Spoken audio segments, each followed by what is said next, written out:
Minsan pa, magandang umaga sa ating lahat. Para po kilalanin muna natin yung ating mga participants na narito ngayon. Alam niyo, biglang umatake yung ahem sa akin. Parang hindi tuloy ako makapagsalita ng maayos. Bakit kamo? Kasi panay leader po ngayon yung kaharap natin dito. Palakpakan naman po sa mga leader ng maisog. Meron pong nanggaling ng Antipolo, si Jerry Lirio. Ayun, nakasama rin natin sa media. May mga taga Maynila, si Alex, si Resty. Galing ng Quezon City, si Gary Lim. Naroon siya at kasama niya si Kapitana Mila ng Caloocan. May taga Quezon City ulit, si Dolly. Marikina, si Josie. Caloocan, si Rex. Caloocan din, si Manny Sapanta, si Asek Manny Sapanta, nandito. Former Assistant Secretary ng... sa Tanay naman, ang galing, itong si Renato Tagubaras. Yan. Tapos, galing ng Binangonan, si Dondon. Galing ng Taytay, si Bert. At galing din ng Binangonan, si Ramon.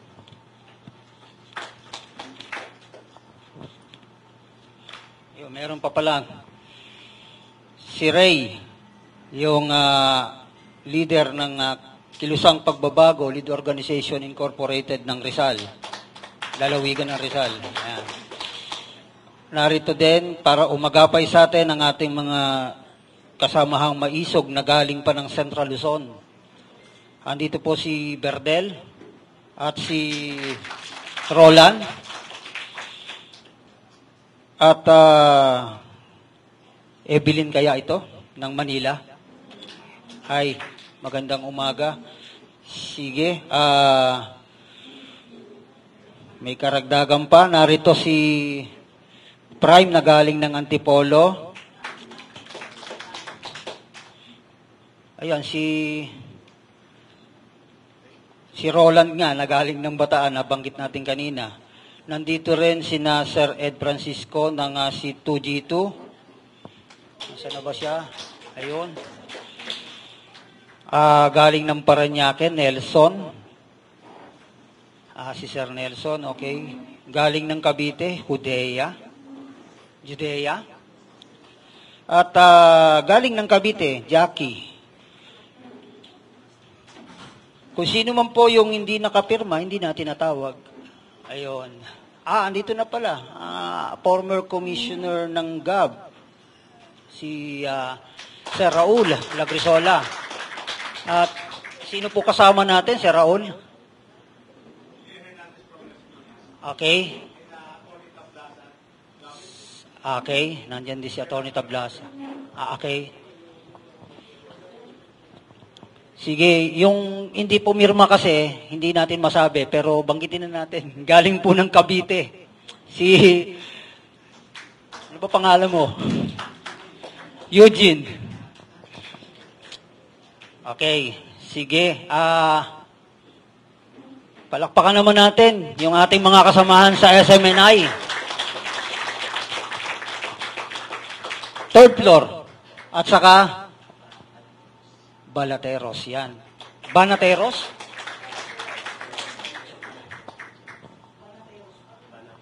Okay, kasi kinokorek ko lang kasi parang dinig ko Balateros. Parang wala naman yatang Banateros, yung mga bumabanat. Yes. So, minsan pa, salamat po sa lahat ng mga nagsidalo. Yung iba po, hindi ko nabanggit yata yung pangalan kasi... Hindi pa yata sila nakapirma. Ate Josie, yung iba yata hindi pa nakapirma. Pakinalang dun sa ibang hindi pa nakapirma, paikot nyo na lang siguro dito sa loob. Hindi po natin na palalawakin pa yung ating usapan. No? Hindi na natin palalayuin pa. Alam naman natin na ang ating bayan sa kasalukuyan kasalukuyang panahon, ito mismong nagkakausap tayo ngayon, ay hirap na ang mga mamamayan. Ramdam ba ninyo? Buti na lang wala nakakaramdam. Ramdam ba ninyo? Kung gaano si Juan de la Cruz ay lalong inilulubog sa lusak ng paghihirap. Kaya upang mas lalo itong palamanan, paunawa sa atin, ano nga ba ang nagaganap sa ating lipunan sa panahong ito? Hindi ko na po palalayuin pa. Palakpakan po natin ang ating mga panauhing pandangal. Narito po si Attorney Vic Rodriguez. Narito rin po si Attorney Trixie Cruz. Huwag po kayo mag-alala. Parating na po yung iba pa. Punong-puno at titik sa bunga ang ating pag-uusap sa maghapong ito. Hindi po sayang yung ating panahon sa pagpunta ngayon dito. Sabi nga natin, ano nga ba yung kasalukuyang kalagayan? Sabi nung iba, okay na kami, meron namang ayuda. Okay na kami, kumakain pa naman kami ng 2 hanggang 3 beses isang araw. Sabi naman nung iba, hindi na kami papayag sa nangyayari. Eh buwan-buwan na lang, tuwing titingnan ko yung bill ko ng Meralco, pataas ng pataas ng pataas. Yung sasakyan ng aking anak tuwing tatakbo na problema dahil kukunti lang naman ang kanilang kita, napakaliit ng sweldo, pero yung pagtaas ng lahat ng produktong petrolyo patuloy at patuloy na tumataas. Yung insidente ng kriminalidad ay lalong lumulubha. Ano nga ba ang dapat nating gawin sa panahong ito? Mananatili na lamang ba tayong nakapikit? Mananatili na lamang ba tayong naghihintay kung ano ang kaganapan bukas? Para po mas lalo po itong bigyan ng lalim, nais po nating anyayahan muna dito sa ating harapan ang una po nating tagapagsalita, walang dilit iba, ang ating pong pinagpipitaganang abogado na kasama natin sa kampanya nung nakaraan. Palakpakan po natin at pasalubungan na mainit na pagtanggap, Attorney Vic Rodriguez. Magandang tanghali po sa ating lahat.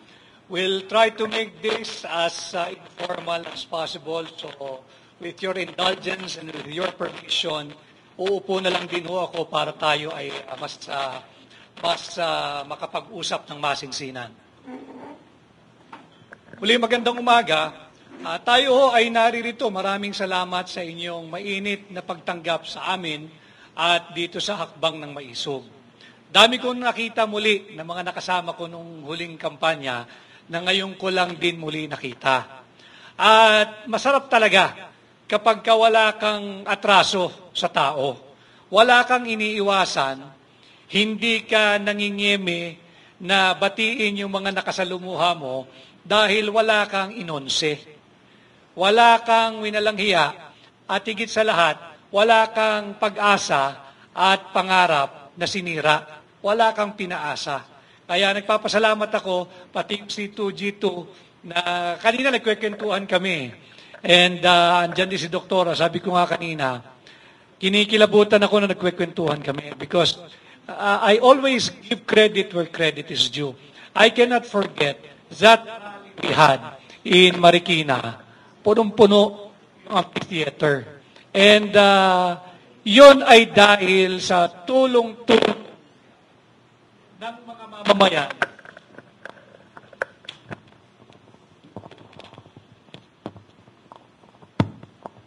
mga mamamayan na naniwala, nagtiwala at umasa sa liderato ni Bongbong Marcos kapag siya ay binayaan ng dakilang may kapal ng mandato para mamuno at maging pangulo ng ating bansa. Nakakahiya, pero linalabanan ko yung hiyang yon.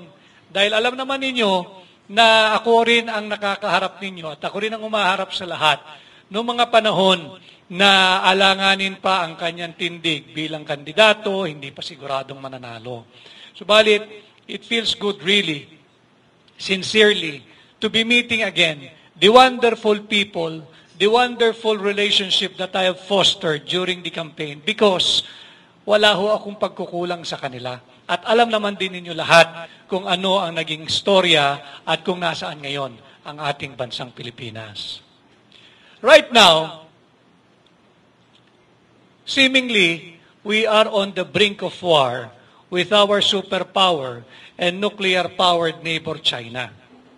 Bakit tayo umabot sa puntong ito?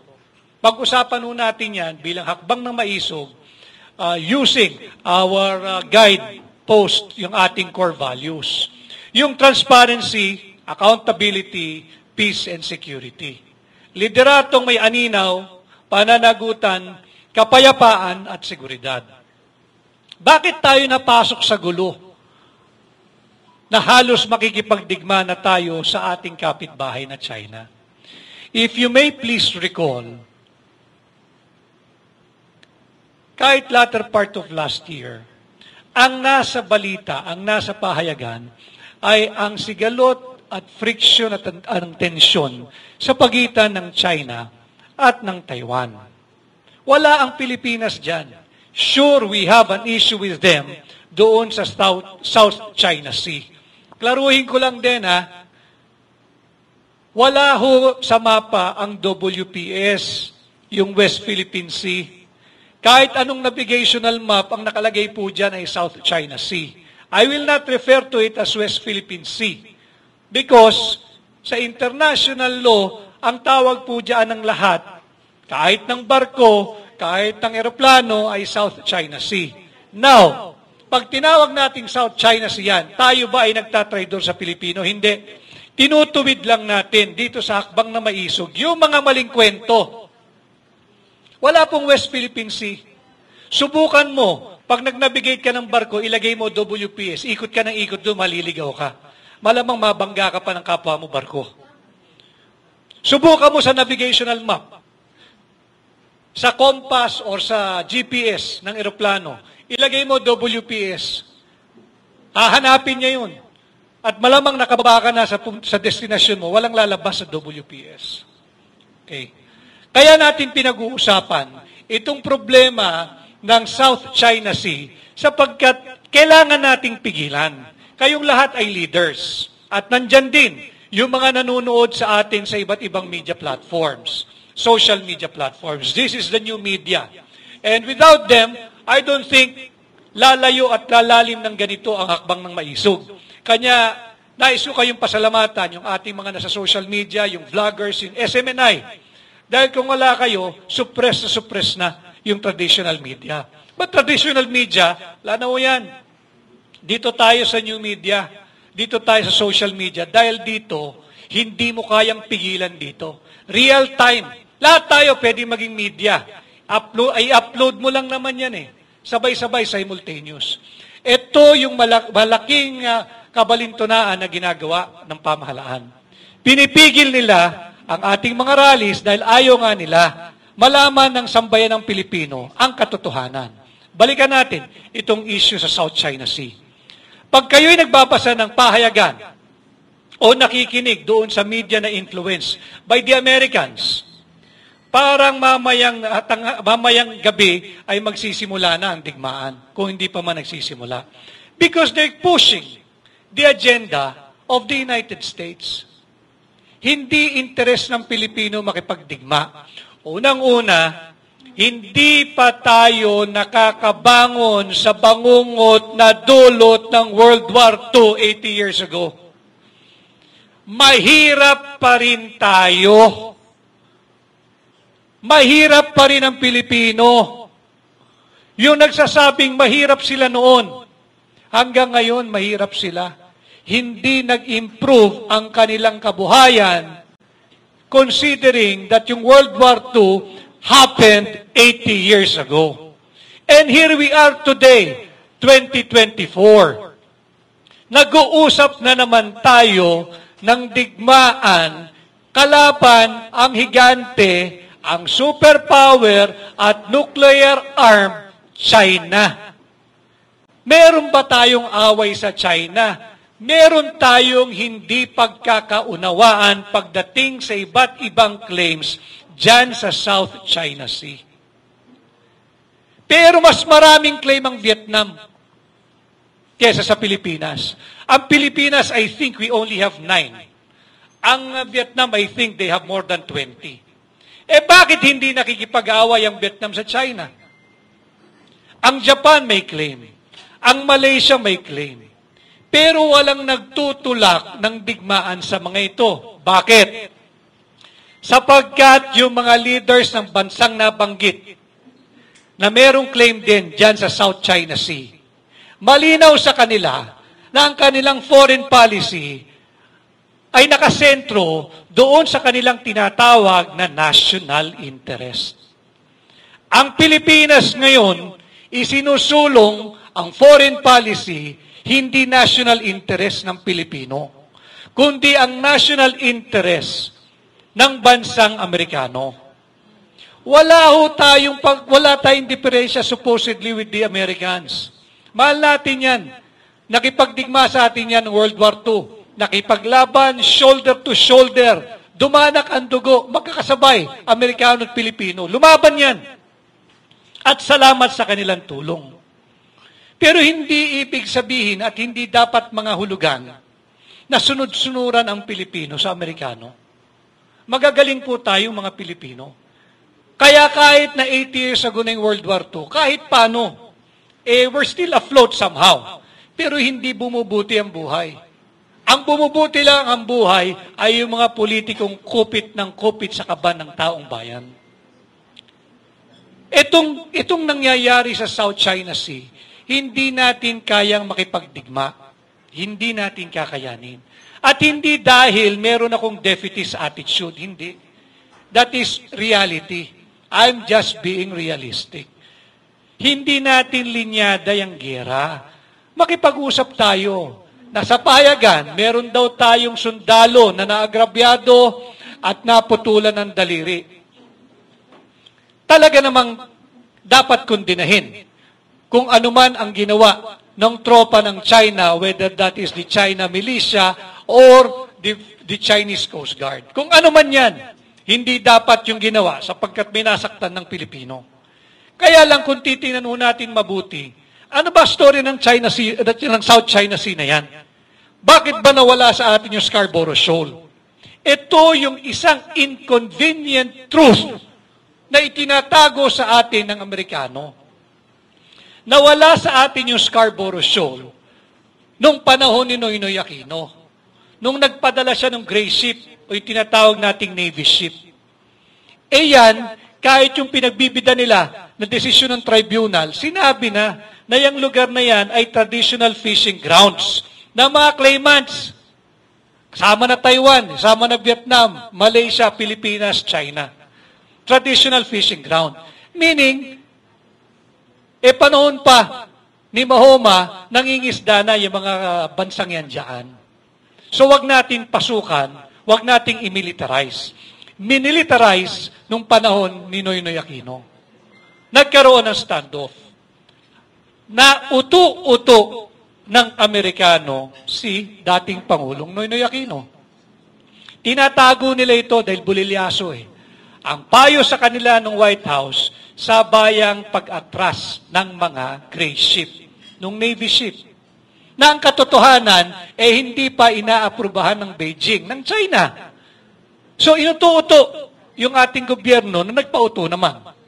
Inatras yung ating Navy ship. Hindi na umalis yung China. Nawalan tayo ng bahagi ng ating teritoryo natin nung panahon ni Noynoy Aquino nang hindi tayo dumaraan sa isang digmaan. So, ito yung inconvenient truth na tinatago sa atin ng Amerikano. Sinusubo nila ngayon tayo sa bingit ng digmaan. Interest ba natin ito? Hindi. Interest ng Amerikano to.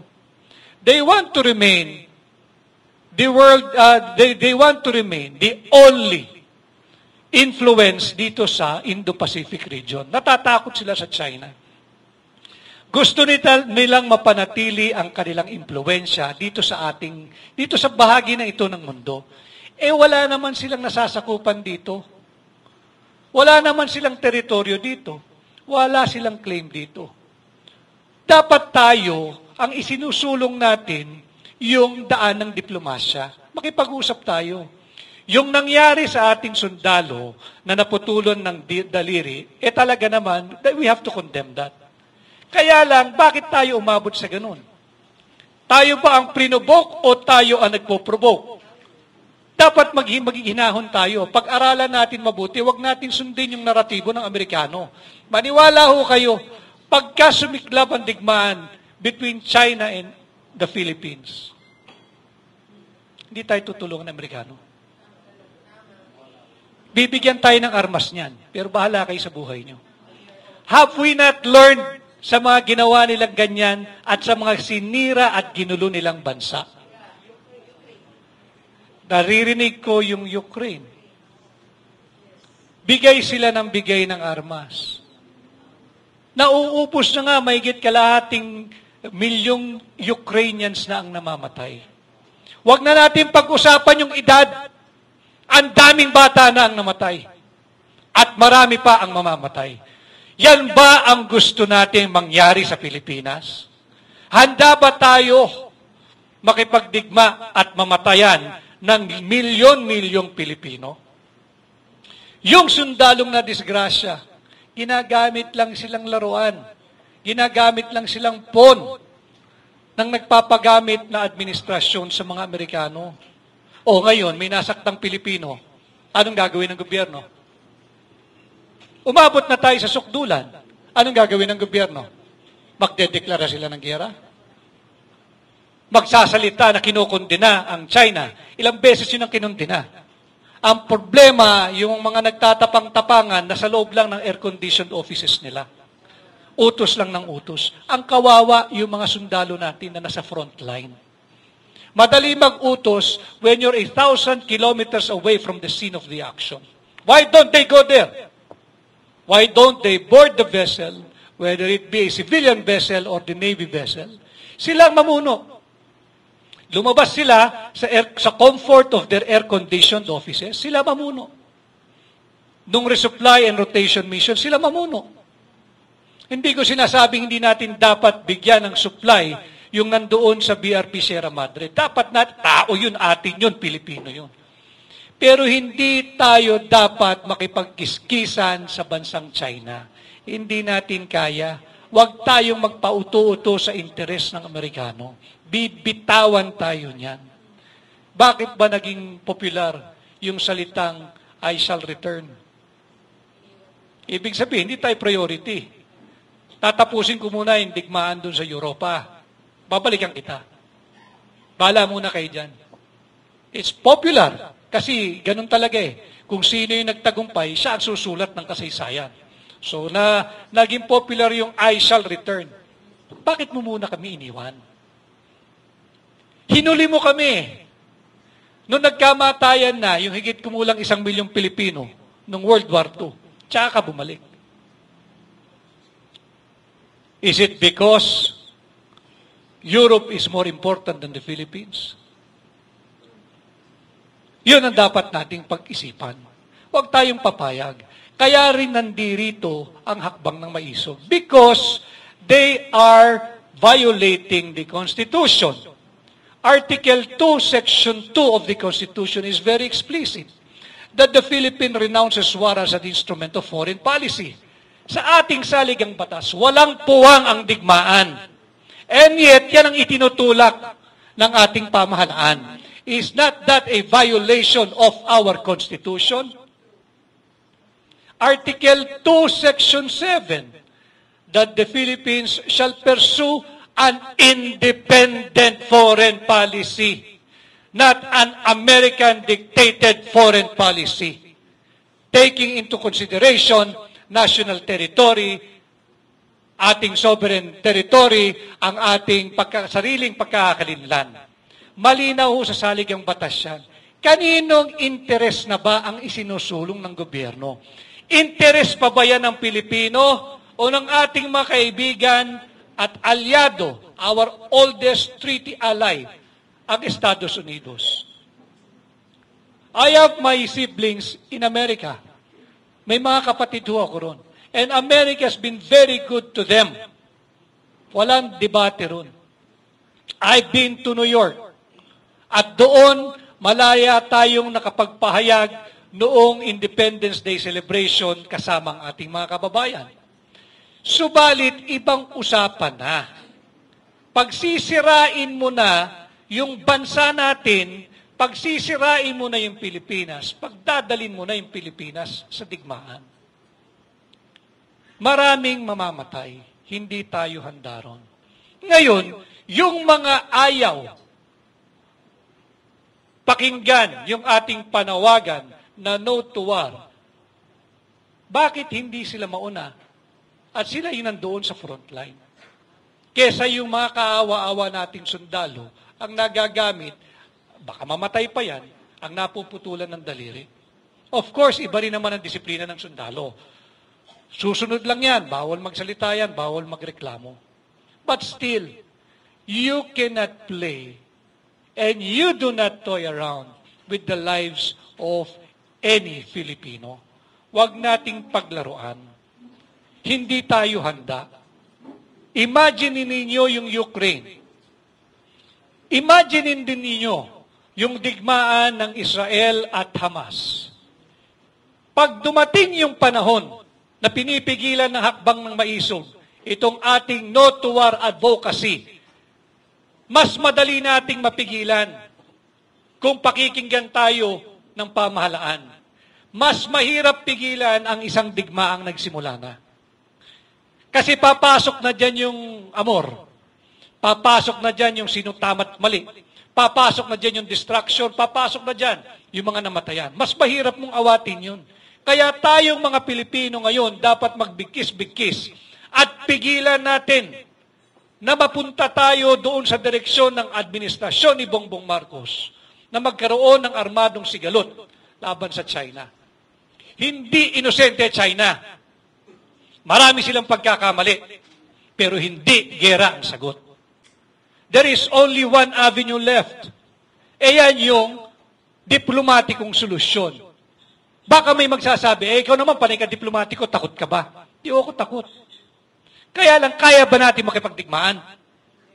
Kung kaya natin, may nasaktan ng Pilipino, ang dami nilang sinasabi prior sa nasaktan ng Pilipino, then declare war against China. Nasado tayong giliw na giliw sa Mutual Defense Treaty of 1951. Yung Mutual Defense Treaty, hindi po otomatiko natutulong ang Amerika pag tayo ay napatrobol.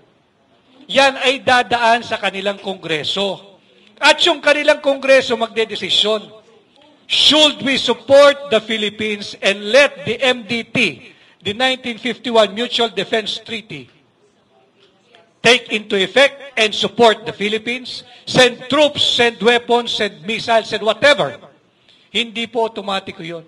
Kaya malaking kahibangan yung sinasabi ng mga nasa pamahalaan na otomatiko o tutulong ang Amerikano. Hindi totoo yan. Ito yung ayaw nila sa hakbang ng maisog. Sapagkat ang hakbang ng maisog, minumulat ang mga kababayan natin sa totoong estado ng ating bansa. Binibisto ng hakbang ng maisog yung pagsisinungaling, korupsyon, pagnanakaw, at kabulaanan na ikinakalat ng kasulukuyang administrasyon. Ang hakbang ng maisog ay tumutupad at tumutugon sa ating saligang batas. We are not calling for the ouster or the downfall of this administration, but allow us to exercise all our rights enshrined and enumerated and guaranteed, especially under Article 3 of our Constitution. We have an operating Constitution. And yet, linalapastangan ng ating karapatan na malayang magtipon-tipon at payapang magpahayag nang hindi natin pagsang-ayon sa mga maling polisiya, sa korupsyon, sa direksyong tinatahak ng gobyerno tungo sa gera dyan sa South China Sea. Hindi tayo dapat matakot at hindi rin tayo dapat magpapigil. Itong usapin ng China Sea, nagsimula hakbang na maisog, ang sinasabi, may nagsabi sa akin, hindi maintindihan ng ating mga kababayan ang issue ng South China Sea. Malayo sa sikmura yan, ang gusto nila yung pagkain. Kaya kung hindi, pag pumutok itong gerang ito, mararamdaman ninyo, hindi lang malapit sa sikmura ito, buhay nating mga Pilipino ang nakataya dito. Kaya't sa ayon sa gusto ninyo, babalik-balikan na hakbang ng maisog itong usapin ng South China Sea. Because itong usaping ito ay dapat nalalaman ng bawat Pilipino. We have to elevate the political discourse. Huwag tayong sasabay doon sa mga vloggers so walang gawin kundi makapanira na lamang. Yung mga yon tatanggap lang ng script, babasahin. Have you seen any of them in a public discourse without a script? Wala. Bakit? Rine-rehearse nila eh. Pati manira ng kapwa, rine-rehearse pa nila. Di bali na yun.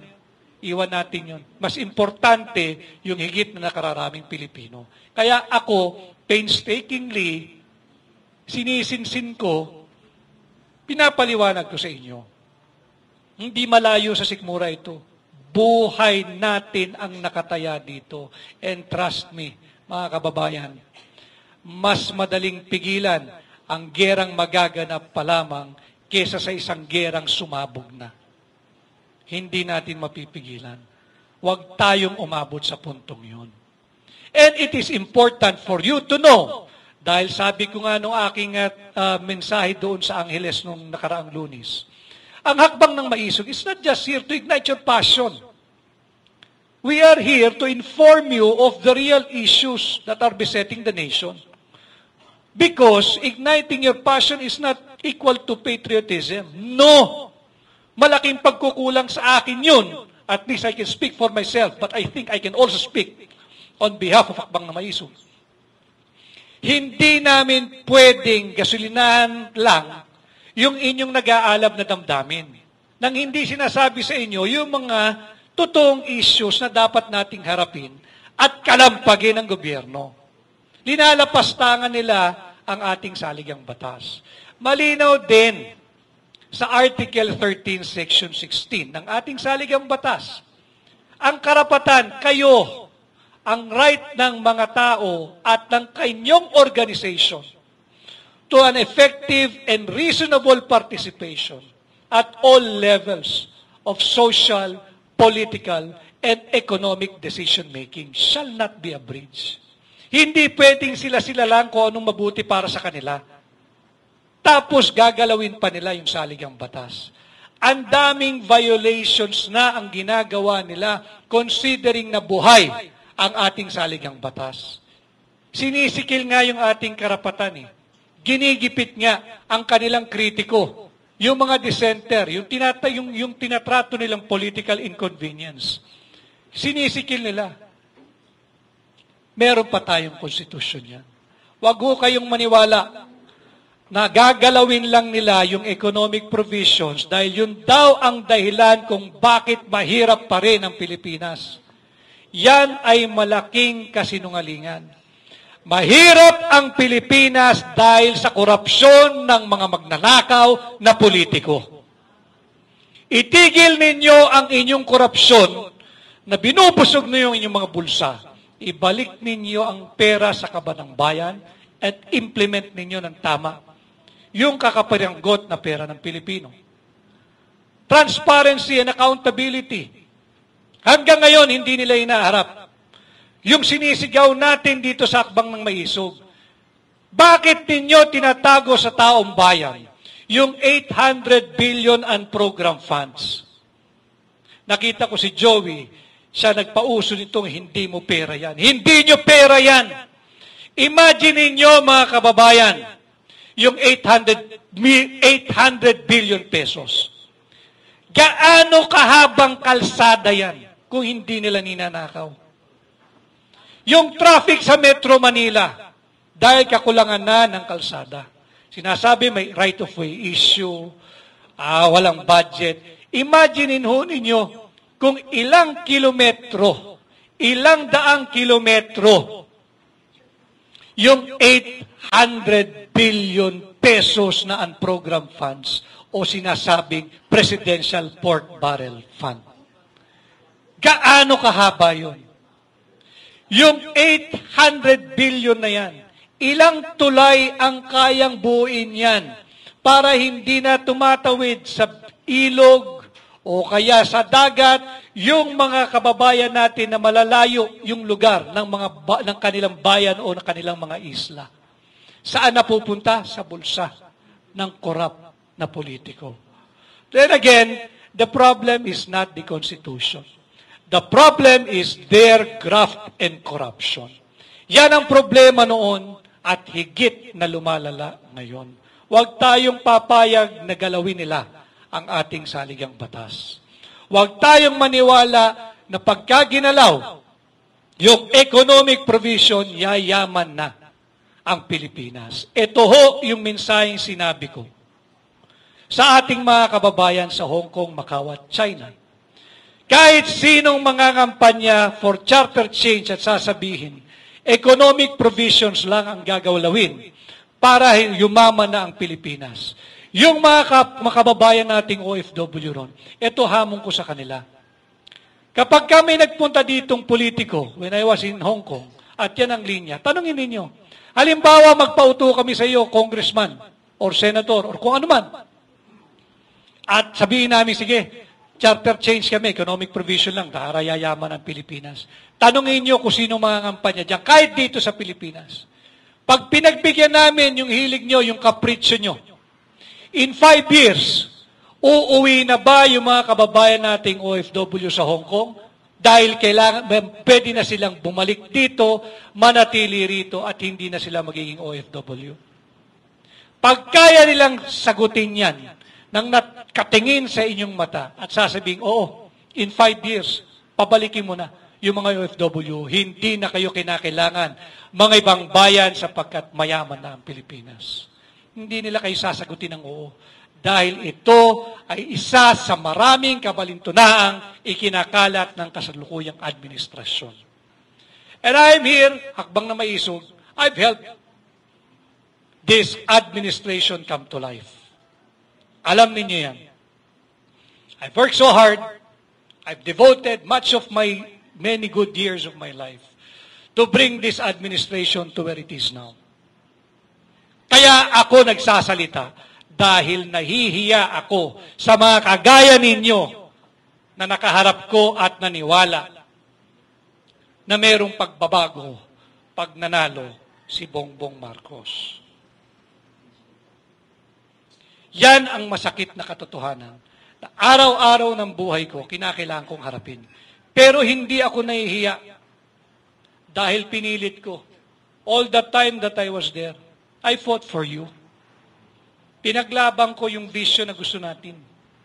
Kaya lang mag-isa lang ako eh. Sabi ko nga doon sa interview ni Maharlika sa akin, nakita ko sila eh. Ang dami nila, counterflow lahat. Ang dami nila, ang dami-dami nila. Hindi nila mahal ang Pilipino. Sarili lang nila ang interest nila.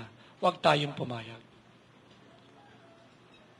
Yung corruption, yung transparency, yung accountability, yung investigation sa Senado.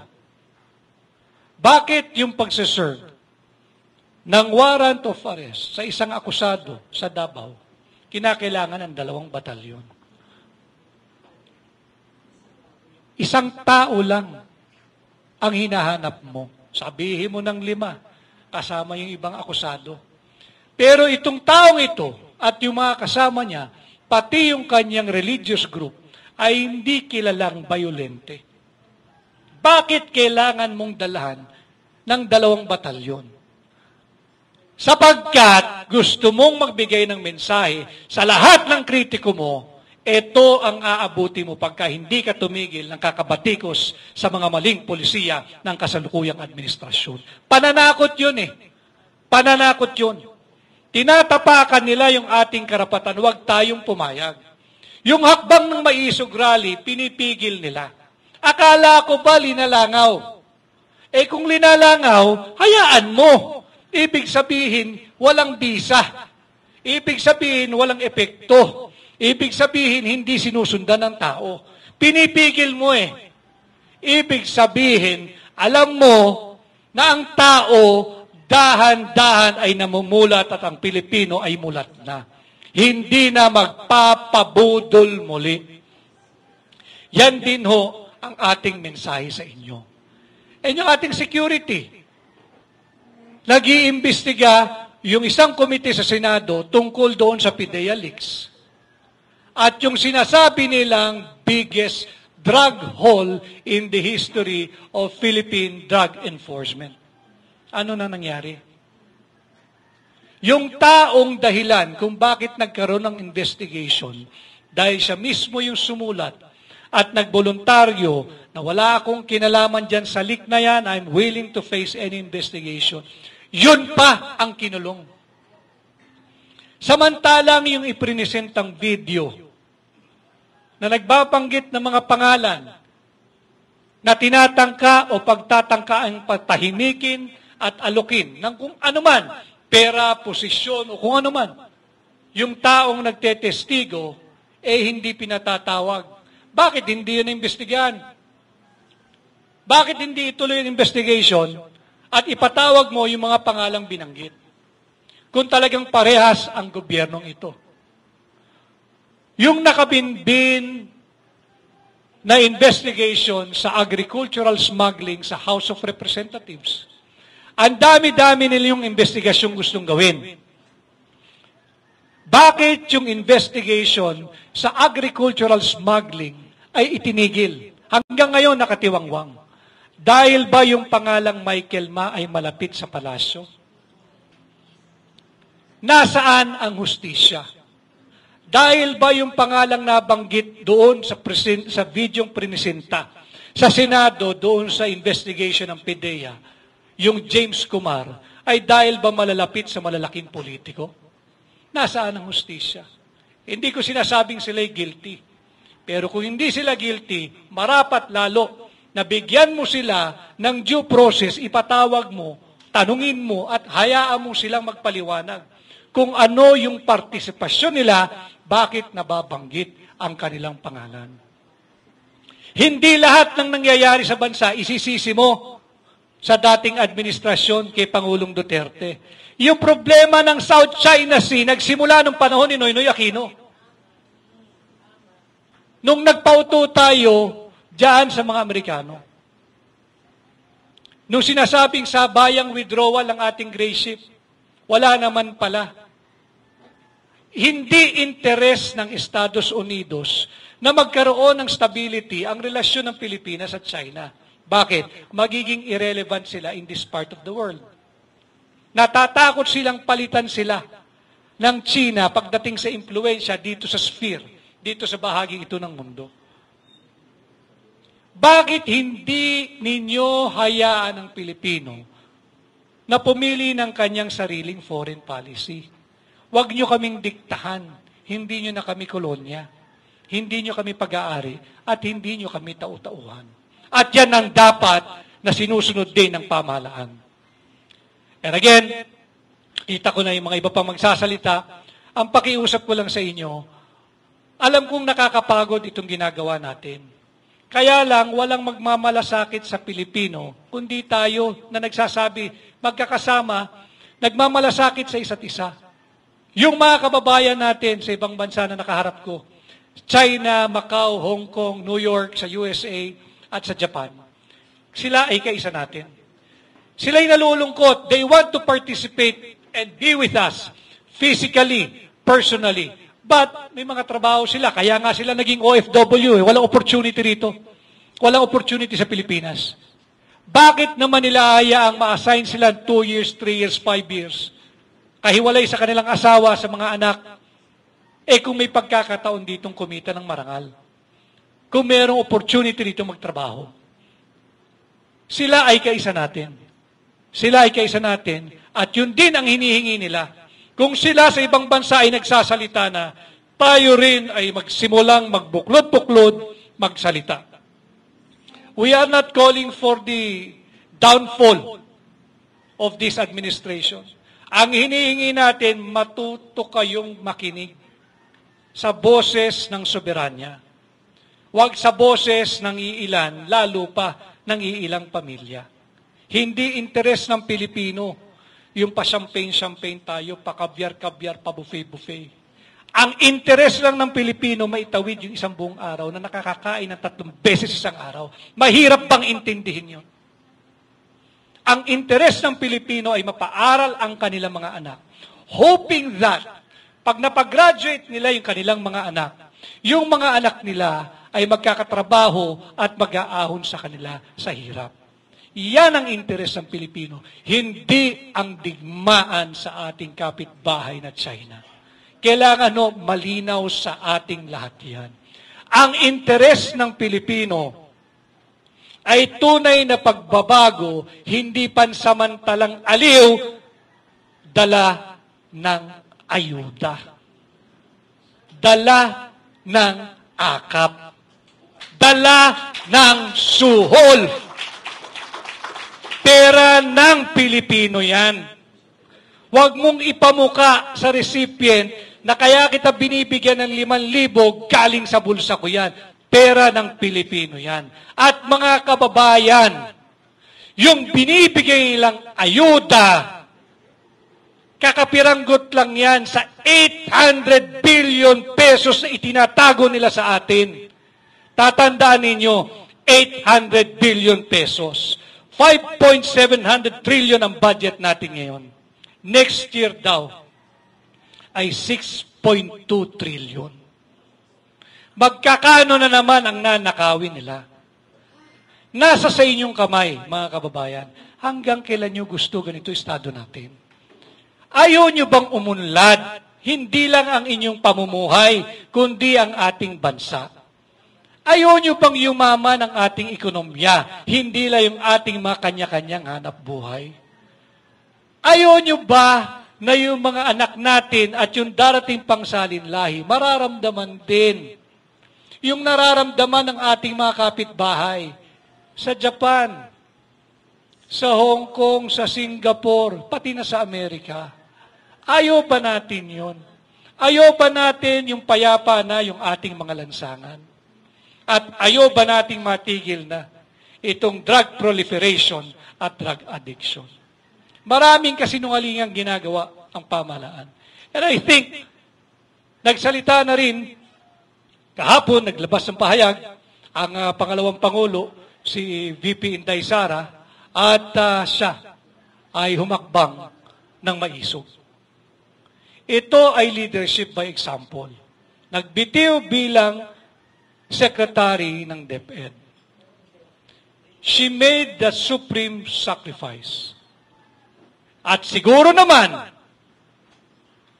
yung merong pang dangal na natitira sa pamahalaan, gawin ninyo yung nararapat. Yung sa Senado, huwag i-terminate yung investigation. Ituloy nyo yan. Dahil gusto ng Pilipinong malaman, ano ba ang katotohanan doon sa sinasabing biggest drug haul in the history of drug enforcement of our country. Nasaan na yung driver? Nasaan na yung Canadian? Sasabihin niyo hindi namin pwedeng banggitin ng detalye sapagkat may karapatan sila. Si Kibuloy, wala palang karapatan. Hindi ako lawyer ni Pastor Kibuloy. Pero ginagamit ko lang sa kanila yung argumentong ginagamit nila pagka sila'y nagkukubli. Hindi pwedeng banggitin yung pangalan, hindi pwedeng ipakita yung muka. Nung driver nung van na merong ilang bilyong droga yung nahuli raw sa Batangas, pati yung Canadian na nahuli, hindi pwedeng bigay yung identity, hindi pwedeng ibigay yung muka. So si Pastor Kibuloy walang karapatan. Si J.M. Morales, yung dating PDEA agent, walang karapatan yon. Kinulong pa ninyo. Mas mataas ang karapatan nun kaysa doon sa sinasabing actress na kasama doon sa larawan. Meron tayong tinititigan, meron tayong tinitingnan lang. Nasaan ang hustisya ron? Panahon na para mamulat. And again, we will do this painstakingly. Tsatsagain natin para mamulat kayo. Itong hakbang ng maisog, hindi ho para kay PRR dito. Hindi ito para sa akin, hindi ito para kay Atty. Trixie, hindi ito para kay Atty. Glenn Chong, hindi ito para kay Dr. Lorraine, hindi ito para kay Harry Roque. Hindi. Ito ay para sa ating bansa, para sa ating mga kabataan, yung darating pang salinlahi. Let's say no to war, let's push for peace. Believe me, mas madaling pigilan itong napipintong digmaan kaysa patigilin mo ang armadong sigalot na nagsimula na. Huwag nating paabutin sa ganon. And with hakbang ng maisog, I urge all of you at ng ating kababayan, naglabas ng statement ang hakbang ng maisog. Basahin ko lang po ang hamong iiwan ko sa inyo base doon sa parte ng statement na ito. That hakbang ng maisog stands solidly behind the courageous decision of Vice President Inday Sara Duterte. The time has come for all equally patriotic and peace-loving Filipinos to make a stand now and save our country from the morally bankrupt Marcos administration. Maraming salamat at magandang araw po sa inyo lahat.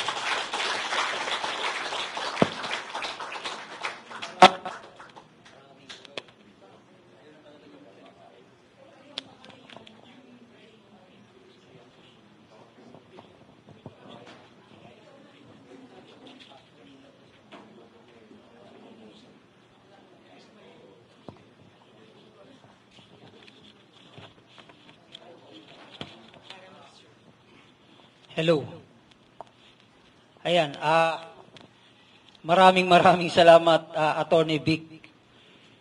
Sabi nga ni Atty. Vic kanina, pera mo ba yan? Pera nga ba nila yan?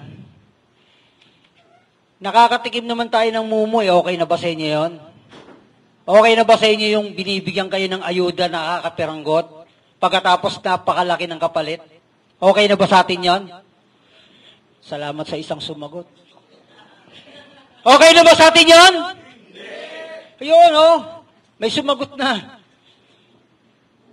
Sa harap ng napakaraming issue na ito, ang dami-dami ng binanggit ni Atty. Vic, siguro naman, unti-unti na namumulat yung mga mata natin.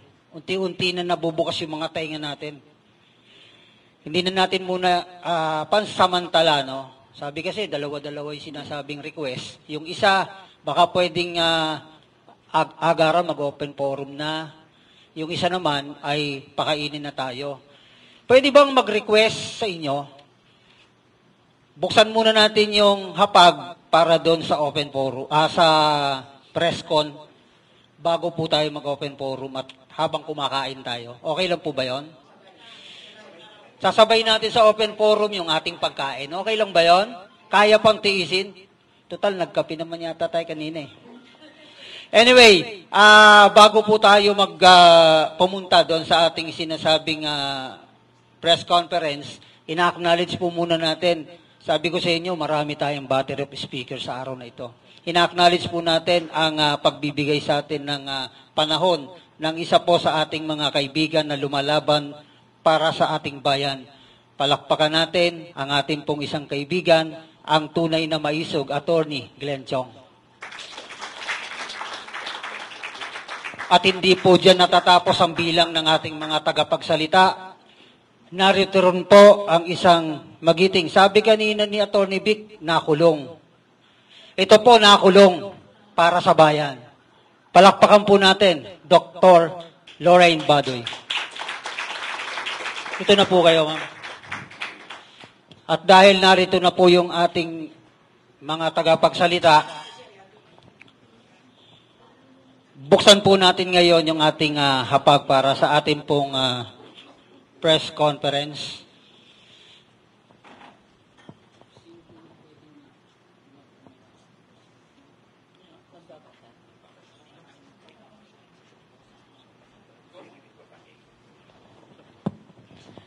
Magandang hapon. Ito po ang press statement ng Hakbang ng Maisog. Okay. At 2:21 p.m. June 19, 2024, Vice President Sara Duterte has ceased to be part of the official family of the administration of President Ferdinand Marcos Jr. She personally went to Malacanang to tender her resignation as Secretary of the Department of Education and as Vice Chairperson of the NTF-ELCAC effective July 19, 2024. Vice President Duterte was one of the few bright lights of an administration that has started strong but has gone terribly wrong. At the time of her resignation, she got the highest approval rating in all the credible surveys, while the Department of Education, which she headed until her resignation, was the most trusted and best performing agency under the Marcos administration. On top of this, she's the runaway leader in all the surveys for the most preferred candidate in the 2028 presidential elections. As it turned out, this sort of became her undoing in an administration where excellence is an exception. She was hailed to court over confidential and intelligence discretionary funds, threatened with impeachment in Congress, included belatedly in the charges before the International Criminal Court, and questioned by the Commission on Audit. What makes it painful and regrettable is that the baseless accusations against her were all initiated and sustained by allies of President Marcos. All the while, the Filipino people suffer from the worsening economy, deteriorating peace and order, unchecked graft and corruption, government incompetence, and real and present danger of war. Instead of addressing these pressing concerns, the Marcos administration has resorted to massive payouts that further drain already badly depleted government coffers. Alarmed and concerned, former President Rodrigo Duterte was forced to come out of retirement to address these pressing issues, including the President's drug problem, and more importantly, to denounce the bogus People's Initiative, which is nothing but a shameless scheme to change the Constitution, not just to guarantee the lifting and extension of term limits, but to perpetuate the ruling family's grip on the presidency. This led to the birth of the Hakbang ng Maisog, a timely step in the Filipino people's struggle for transparency, accountability, peace, and security. After the opening salvo in Davao City, the Marcos administration scrambled to meet the challenge. Instead of shaping up, it resorted to suppression of the people's rights to free expression and seek redress of grievances. Abusing the powers and resources at its disposal, the Marcos administration denied application for rallies in Bustos, Bulacan, Dumaguete City, Tacloban City. Davao del Norte Governor Edwin Hubahib and Cebu City Mayor Michael Rama were suspended after allowing rallies in Tagum City and Cebu City respectively. The Marcos administration, however, showed its worst in Tacloban City, the stronghold of Speaker Ferdinand Martin Romualdez and hometown of the mother of President Marcos. Unlike in Bustos and Dumaguete, where only the proposed rally sites were sealed off, all the public parks were turned into virtual depots of trucks and heavy equipment. Among others, all the plane tickets on the rally date and the day before were suspiciously sold out. The suppression of these basic rights enshrined by the Constitution in the Maisog rallies and all forms of protest against the Marcos administration's abuse of power and resources will not succeed. For as long as the needed reforms, particularly those addressing the basic needs of the people, remain unaddressed, the voices of the brave will not be silenced. With the resignation of Vice President Duterte from the Marcos administration, the last facade of law and order and public service has been removed. Worse, the threat of war looms bigger as the Marcos administration sees it as a justifiable option to declare martial law and remain in power. As the nation's second highest ranking public official, the most credible and popular one at that, Vice President Duterte is in the best position to lead the people's voice against the excesses and abuses of the Marcos administration and to prevent war from breaking out. In line with this, the Hakbang na Maisog Coalition for Transparency, Accountability, Peace, and Security, therefore, extends this invitation to Vice President Duterte to take over the helm in this historic and heroic struggle at this crucial juncture of our nation's history. We stand solidly behind the courageous decision of Vice President Sara. The time has come for all equally patriotic and peace-loving Filipinos to make a stand and save our country from the morally bankrupt Marcos administration. No to Chacha, no to martial law, no to war. Transparency, accountability, peace, and security now. Defend the flag. Mabuhay si Vice President Inday.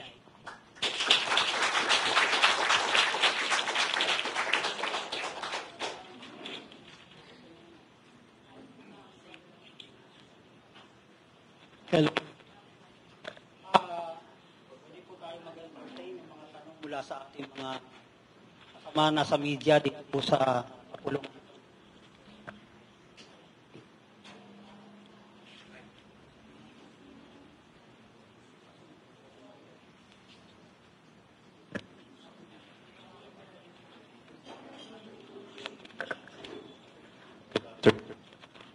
Good afternoon.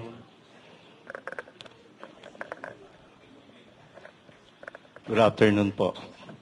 Marlon Purificacion po from Third Floor Studio sa YouTube channel po. Nakakatuwang tingnan yung apat. Di ko alam kung ilan dito magiging senador o ilan dito ang babalik sa gabinete. Kunin ko lang po yung comment nyo, mga sirs and moms. Sa pag-resign ni Vice President Sara Duterte bilang DepEd Secretary and Vice Chairman ng NTF-ELCAC, maaasahan na ba sa mga susunod ng hakbang na maisog si Inday Sara Duterte?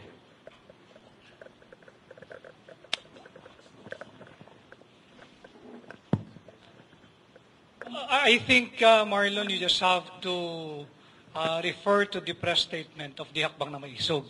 As to the decision of the Vice President, I think we are in no position to second guess or insinuate kung ano man yung kanyang future plans. And again, Hakbang na Maisog is calling for transparency, accountability, peace and security. Kung ano man ang naging pahayag ni Vice President Inday, I think none of us here are in the position to somehow insinuate kung saan siya patungo.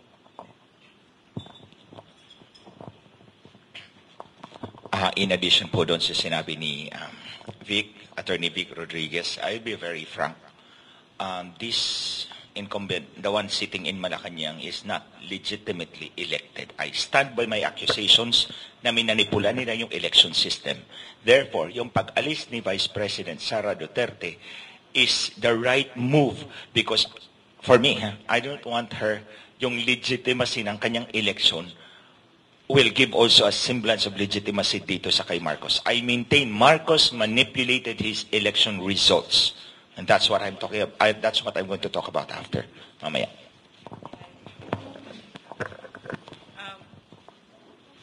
Marlon, thank you so much for your question. No, right now, how I feel, that's what you asked, diba? How I feel when she resigned as DepEd Secretary and Chair of the NTF-ELCAC.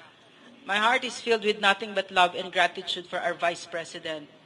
Because in this administration, she was a beacon of light. Puro kadiliman ang nakita natin. In the midst of all this kawalangyaan, brazen, and shameless impunity of stealing from the Filipino people and utter lack of respect and walang public service, she shone bright because siya ang totoong public servant. She showed it, and we are very grateful to the Filipino people for giving also back generously their trust and approval of our Vice President consistently since she sat in office while the President's trust and approval ratings plummeted. So right now, this is all I really feel. Love and gratitude that we had her as the DepEd Secretary, most especially because nag-co-vice chair siya ng LCAC. No? So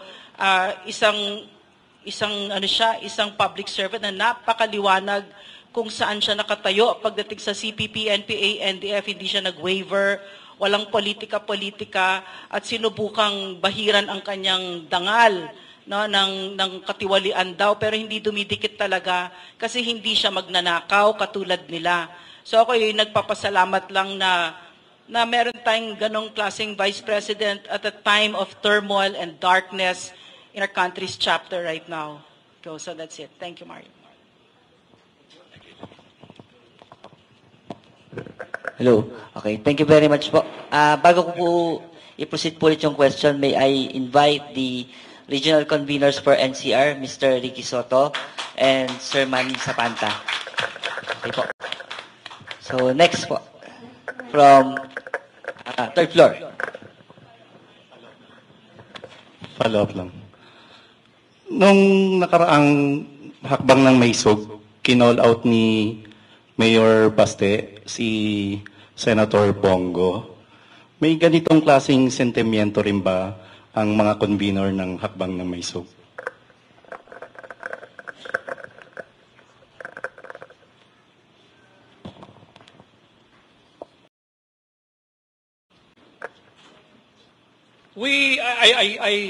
I understand the sentiment of Mayor Baste sapagkat iba rin naman yung naging relasyon nila.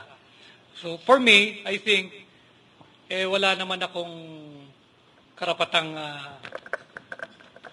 sumabat doon sa kung ano man ang relasyon nila. Kaya nakapagsalita ng ganoon si Mayor Baste. As to calling out anybody, malinaw na rin sa naging pahayag ng hakbang na Maisog. Ngayon ang panahon na lahat tayo ay manindigan at malaman kung ano ang ating paninindigan sa napakaraming issues na bumabagabag sa ating bansa. So, it's a voluntary thing for any patriotic Filipino to do. Ipahayag mo kung nasaang panig ka ba. Ikaw ba'y nasa panig ng sambayanang Pilipino o nandoon ka lang sa panig na convenient sa self-interest mo? Yun lang naman ang choice natin eh. So, ito'y panahon ng bawat Pilipino na tumindig at manindigan at sumama doon sa panig ng higit na nakararaming Pilipino. Po, another follow-up question po from third floor studio. Good afternoon po. As mentioned kanina by Attorney Vic Rodriguez, no, this year we have more than 5 trillion budget, and next year they're asking for more. The question is there really a way for us to stop them from asking for more? Kasi sobra na eh. Wala, ang Pangulo ang nagsicertify ng kanyang proposed budget. Base na rin yun sa DBCC, yung konsultasyon nila, base na rin doon sa figures na finifeed ng mga revenue agencies ng government kung meron ba tayong sapat na pagkukunan. But kagaya nga yung taon ngayon, yung 5.7 trillion budget, higit kalahati nun ay utang. Whether foreign or domestically sourced loan po yung higit kumulang kalahati doon. Yung 5.7 trillion, eh kung nangutang ka na ng mga 2.5 trillion doon sa budget nating kasalukuyan ngayon, more or less mangungutang ka rin ng higit kumulang ganong amount or 3 trillion just to satisfy yung budget mo for next year. Ang masakit nga doon, utang ka na nga ng utang, nakuha mo pang magtago ng 800 billion na unprogrammed funds. Yun, panluloko yun. Dahil yung 800 billion na yun, inutang din yun. At yun ay babayaran nyo, babayaran ko, babayaran natin. Kung wala ka na ng pera, simple home economics and budgeting tayo. Kung ang isang ulo ng pamilya ay kumikita ng 100 piso, isang buwan, prudent ba na financial management ng isang pamilya kung ang kita mo ay 100 piso lang, ang ginagastos ng pamilya mo ay 150 pesos? Saan mo kukunin yung 50 pesos? Idi uutangin mo rin yun. Yung nagpautang sa'yo, whether yan ay individual, or kooperatiba, or bangko, whether formal or informal lending institution, hihingi sa'yo ng interest yan. Mababaon ka lang ng mababaon ng mababaon. Kaya nga babalik tayo doon sa matagal na kasabihan na ng mga Pilipino. Kapag ka maiksi ang kumot, matuto tayong mamaluktot. Okay po. Thank you very much, Attorney Vic. Excuse me, Fredel.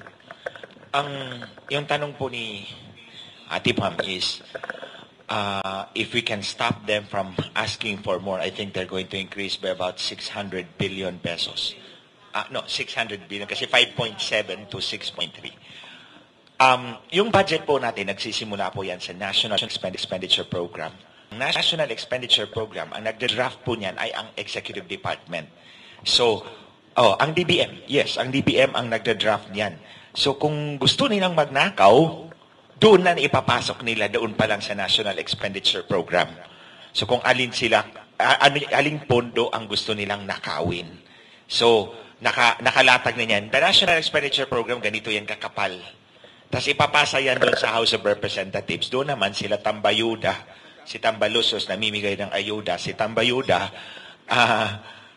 ibang racket naman din doon sa kanila, yung mga realignments, yung mga insertions. So, ibang kupit din yun. So, we cannot stop them at this time kung hihingi sila ng mas mataas na budget, mas maraming nanakawin. But we can do something afterwards when na-disburse na yung pondo o nagamit na through the Commission on Audit. Ito lang ang problema sa Commission on Audit. Kapag incumbent yung official, hindi nila kakasuhan yan. Pag hindi na incumbent yan, natalo na sa eleksyon, doon pa nila kakasuhan. Kasi takot din sila. That's the political structure ng ating bansa. So, it behooves upon us, active participation ng taong bayan, i-call out natin yung kuha, kung nakikita natin yun. And then, itong discussions na ito, palabas natin sa publiko to exert public pressure sa kanila. Itong mga ginagawa natin, these are steps in the right direction. So, magkaisa po tayo. Yun lang po. Okay po. Thank you, Atty. Glenn. So, for that one last time. Okay. Para sa akin, yung tanong ni Pam, no, ang naririnig ko na tanong doon, kasi nakita natin napakalaking kapangyarihan ng Pangulong ito, di ba? At nakita din natin, doon sa 2 taon na iyon, na hindi siya pwedeng pagkatiwalaan, na nagkamali tayo sa pagbigay ng tiwala. Siguro bulag at piti ka na lang kung hindi mo pa, kung bulag na bulag ka na lang siguro kung hindi mo nakita kung gaano kagagarapal kung magnakaw itong mga ito. No, so, ang nakikita kong sagot dito na actually tanong din, ay pwede pa bang pagkatiwalaan ito? 'Di ba? Ganun ba tayong tao? Ganun ba tayong taong bayan? Napapayag pa tayo dito? Magbabago ba ito si Bongbong Marcos na bigla na lang magkakaroon sila ng hiya sa Pilipino? Pinakita na nga nila, wala silang kapasidad mahiya sa Pilipino. 'Di ba? So sa tingin mo dahil nag-resign si VP, mapupuno sila ng kahihiyan bigla? Hindi, we cannot ask these people to be what they're not. And they're not public servants. What they are thieves. Mga magnanakaw itong mga ito. Hindi sila mga public servants, napakababa ng tingin sa mahihirap, walang respeto. Ang tingin nila sa mahihirap, bigyan mo lang ng ayuda, tapunan mo lang ng ayuda dyan, at susunod na yan kahit saan. Galing ako sa mahirap na pamilya. No, at nakaahon kami dahil may mga scholarships na binigyan kami ng dignidad. hindi ninakaw sa amin ang dignidad at respeto namin. Pero itong gobyernong ito, walang puso sa mahihirap at walang respeto. So, kasi bakit? Kasi wala naman silang alam eh. Tama si PRRD, wala silang alam. Hindi nila alam paano gumawa ng mga eskwela, paano mag-build ng infrastructures at yung economic infrastructures, yung foreign policy na maayos, na nakita natin sa former president at sa vice president, excellent executives. Walang kakayanan si Bongbong Marcos. So papatagalin pa ba ito? Ang sagot ko dito, hindi na. Hindi kilala ni Bongbong Marcos ang Pilipino. Akala niya papayag tayo habang tuloy-tuloy na binabalahura nila tayo. So, depende sa atin kung ano yung sagot dyan. Thank you po, Dr. Laring. Attorney Trixie. I agree with the premise. May mga problema ako dun sa budget. Number one, parang first time na ginagastos natin yung hindi pa nakukolekta. Kasi that's what unprogrammed funds are. Normally, gagawan mo ng budget yan, yung pera na nasa treasury na. So, bilang yan, gagawan mo yung budget na yan. Kaya nga, kahit kami, nung first few months namin, gumagawa kami ng budget for the next year, talagang sinabihan kami, walang pera. So, ang sikip ng mga budget ng bawat department, pero wala at any point na nagsabi na pwede niyong gamitin yung on-program funds. Ngayon lang po nangyari yun. Kung ordinaryong mamamayan ka or ordinaryong kawani ka ng gobyerno, andun ka sa isang ahensya, gagastos ka para sa proyekto, pero hindi naka-certify na funds available, either wala kang proyekto o COA ka. So, pero dito, on a national scale, bilyon ang ginagastos, pwede nilang gawin all of a sudden. So, number one. Number two, worried ako dun sa ayuda funds. Kasi walang development eh. Walang mga proyekto na magsusulong sa ating national interest. Walang bagong kalye na gawa ng ayuda funds na yon. Walang suporta sa industriya.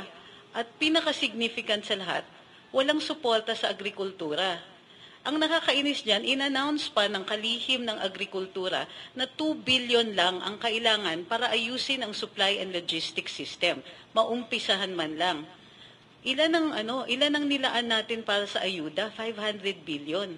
Kukurot ka na lang ng 2 billion, maaayos natin yung pagkain natin. Pero, nilalapit tayo sa giyera, di pa natin kayang pakainin sarili natin, nagbibigay tayo ng ayuda na hindi magre-resulta ng negosyo, trabaho, hindi maaangat ang kahirapan, walang bagong school buildings, walang internet na maayos, 'di ba? Hindi nagdudulot ng panibagong mga trabaho. So, ang problema ko sa budget na ito, hindi lang yung humihingi sila more, pero humihingi sila more for the detriment of the country.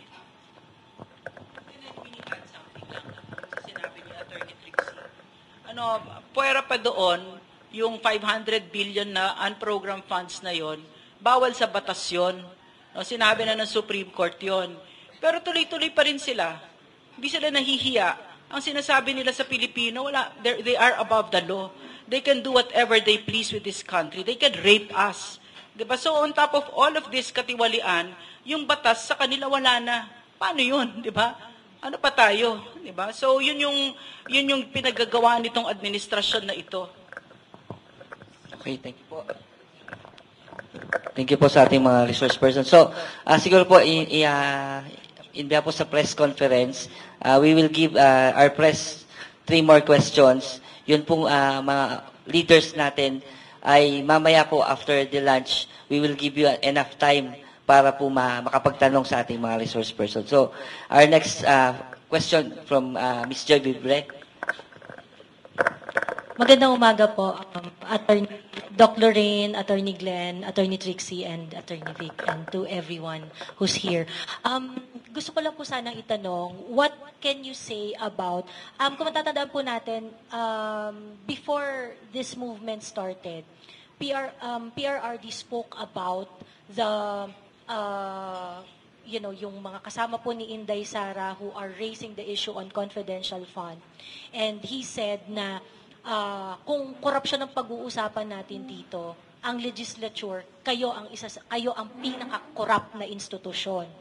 And they are not following the auditing standard that we know. So, ang pera natin, ginagastos nila in a way na pinipirmahan lang nila ang certification at walang resibo. I would just like to ask our ating mga isog heroes dito, what can you say about this?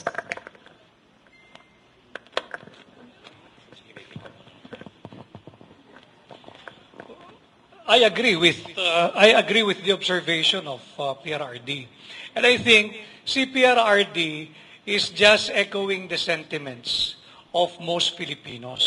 Talagang walang hiyaan eh. Talagang kapalan ng muka.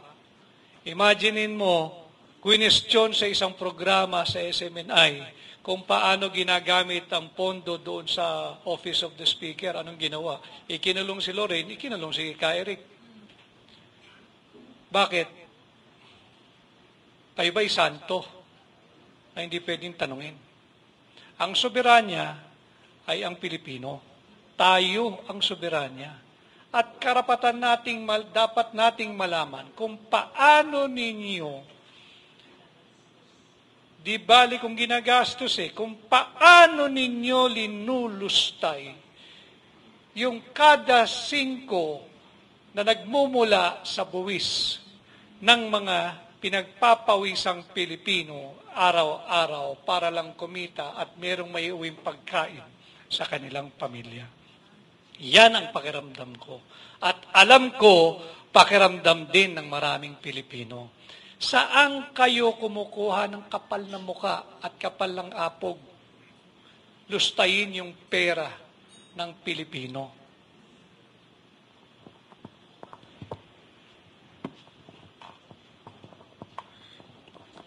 When I was congressman, wala pong ganong liquidation by certification. I mean, liquidation by certification, di ba yung pera bibigay sa'yo, tapos pipirma ka na lang ng certification. Wala pong ganon sa aming panahon. That was 2007 to 29. Under Speaker Divinencia and Speaker Nograles. Ito lang yata nitong panahon na to, na bibigyan ka ng pondo, magliliquidate ka na lang, si-certify mo lang. Wala, garapalan po talaga yung nakawan dito ngayon. Ito lang na administrasyon na to. Ang Centers of Corruption dyan sa House of Representatives Committee on Accounts, na asawa ni Tambayuda ang chairman. Saan ka makakakita ng speaker at ang Committee on Accounts mag-asawa? Plus yung Committee on Appropriations. Ayan yung mga Centers of Corruption. Example, yung unprogrammed funds and program funds. Yung program funds, may pondo yan. Tapos ang gagawin nila, ililipat nila yung funded programs to unprogrammed funds. Yung unprogrammed funds, uutangin pa yan. So you see, pag program funds, may pondo na yan. Pag unprogrammed funds, uutangin pa yan. O kung makalikom tayo ng mas maraming taxes. So, ang mga worthwhile projects dito sa program funds, ililipat doon sa unprogram. Tapos yung mga gusto nila, yun yung ililipat nila doon sa may funding. Ano yun? Yung bakbakin yung kalsada na maayos pa. Road reblocking. Binabakbak, di ba? Marami yan. Binabakbak yung kalsada na maayos pa. Kasi 50% ang kita mo dyan. O di kaya, road resurfacing. Yung lubak-lubak na kalsada, dadagdagan ng discourse, pipisunin, pagdating ng ulan, wash out, funded ulit next year. So, recurring expense yun. Pero walang benepisyo sa taong bayan. Ayaw nilang ng road concreting kasi mahal yun. Walang kikitain si congressman. Pero sa road reblocking, pag ikaw ang kongresista, ikaw ang contractor, 50% sa'yo dyan. So, paborito nila yan. Nakita nyo ba yung bukid na may net? Yung netting sa bukid na parang ulo ng chef na may net? Paborito nila yan. Dredging. Kasi hindi ma-quantify yung paborito nila yan. Flood control. Walang control. Ang flood nandyan. pero naubos ang pera natin. Ito yung mga paborito nilang pagnanakawan ng pera. So pag nakita ninyo, ito pa yung road guardrail, yung yellow na nasa gilid ng kalsada, paborito nila yan. Malaki ang kita dyan, up to 70%. So, ito, pag nakita nyo yung mga project na ganyan, makikita nyo yung extent ng corruption at kawalang hiyaan na mga taong naglalagay ng pondo dyan. Sino pa ba, kundi yung mga congressman. Yun lang po. Hindi siguro aksidente na yung sinabi ni Attorney Glenn na ngayon lang nangyari sa Kongreso yung ganitong kawalangyaan, no, ng mga magnanakaw na harapan. Hindi yun aksidente kasi ang leader nila mismo, ang president nila mismo, parang binuksan niya yung pintuan sa impyerno at bitbit niya lahat ng mga yan. No? So, naalala ko kasi yung president natin nun, si PRRD, seryoso siya talaga pagdating sa katawid. Honestly, nakita ko siyang nanipa ng isang undersecretary pagkatapos niya i-fire nung nalaman niya na nagnanakaw. At saka marami akong kwento na hindi ko pwedeng ikwento pag nagiinuman lang tayo. Pero maliwanag, talagang sisipain ka niya. Makakatikim ka talaga as in flying kick, ganon. Kasi galit na galit talaga siya dyan.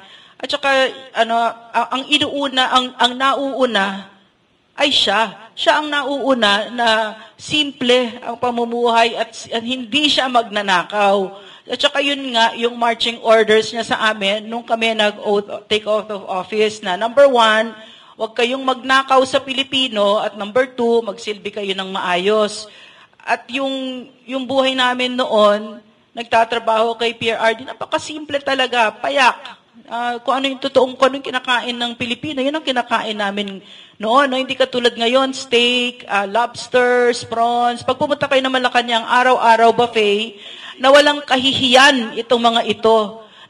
Naisip ko, masyado kaming maingat noon. Hindi kami nagbi-business class. Hindi namin bit-bit yung mga asawa namin at mga anak namin or kung ibibit-bit namin. Minsan, binala ko yung anak ko. Ako nagbabayad, maliwanag. No? So, ang gusto ko lang sabihin, nung dumating si Bongbong Marcos, matindi ang katiwalian kasi siya mismo talaga ang magnanakaw dito, numero 1. No, pati yung asawa niya. At walang kahihiyan itong mga ito. Walang kapasidad mahiya sa Pilipino. So ano mangyayari sa Pilipinas, di ba? Nililimas nila ang kaban ng bayan. At yun yung narinig ko sa isang nasa serbisyo pa ngayon. No? Sabi niya, ma'am, hindi talaga magbabago yung mga yan.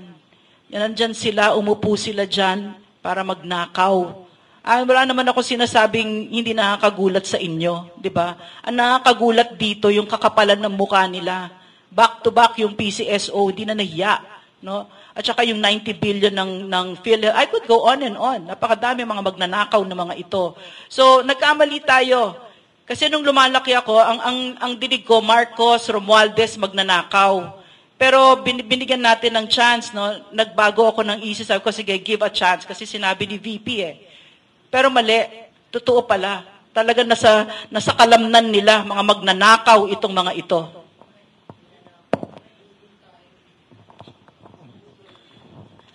Kung di ako nagkakamali, yung liquidation na yan, established noong 2011 through a joint resolution. Well, hindi siya joint, pero nag-usap ang Kongreso at saka Senado na ganito ang magiging liquidation nila. Nakatarget ito dun sa individual budgets for offices ng bawat kongresista at saka bawat senador. Hindi ko na alam kung magkano ngayon. Pero dahil predictable yung amount every month, meron silang budget for that, predictable yung, for example, yung MOOE nila, predictable yung magiging sweldo ng bawat staff kasi merong formula yan, you have X number of employees, may mga ranko yan, so napipredict yan. Kaya as a matter of saving time, imbis na magpapadala ng resibo for lahat ng gastos, kada opisina na halos pare-pareho naman buwan-buwan, ginawa nila yung resolution na yon. And the problem rin is that in the absence ng mga resibo na yon, pwede ka mag-ghost employees. So lahat ng mga empleyado mo, pwede mong ilagay pangalan ng mga anak mo, ikaw ang kukuha. Pero sa totoo lang, small time pa yan. although natutuwa ako na napagtuunan niya ng pansin, ang talagang issue diyan yung sa discretionary travel, ganyan. So, ang bawat kongresista, hindi yan makaka-travel kung walang travel authority galing sa speaker. Tapos, kung ubos na yung allocation mo for travel kada buwan, pwede kang humingi. At syempre, kung sino yung malapit sa kusina, yun po ang mabibiyayaan. So, it becomes a form of patronage ba? Patronage. Kailangan sip-sip ka para makatravel ka. Para yung pondo mo, kung kulang yung kada buwan mo, mas malaki kung ikaw ay kung vacuum cleaner, kumbaga. So pagkatapos nun, anong nangyayari dito? Magkakaroon kayo ngayon ng homogeneous Congress. Lalong-lalo na paggarapalan talaga yung amount na nilalaan nila na discretionary. Okay, travel. Diba? Kasi kailangan lumapit ng kongresista, hawak ka ngayon sa leeg ng speaker. Kaya nakikita natin, halos walang oposisyon sa Kongreso ngayon. Bunga ito nung discretionary na yan. So dapat, bukod sa dun sa tinitignan natin yung certification, yung liquidation by certification, ay nagtatanong din tayo. Ang lakas din naman ng loob nila magtanong dun sa confidential funds ni VP, o di magtanong din tayo. Diba? Kamusta naman po ang travel? Kamusta naman po ang discretionary? Meron din po kayong confidential at mayroon din po silang intel. O sabihin na natin, di natin pwede tanungin yun sa intel. Tanungin naman natin yung iba. Oy, teka, yung confidential, kahit generic na explanation, saan po ninyo ginamit yan? O, saan po kayo nag-travel? Sumama po ba kayo sa lahat ng travel ng Pangulo? Anong pondo ginamit po ninyo? Meron po ba kayo, ang presidente ba ang naggasto sa inyo? O Congress ang gumasto sa inyo? O meron sa inyong may ibang mga connection sa ibang mga ahensya na nagdi-dispense ng pondo? O baka nanalo kayo sa loto?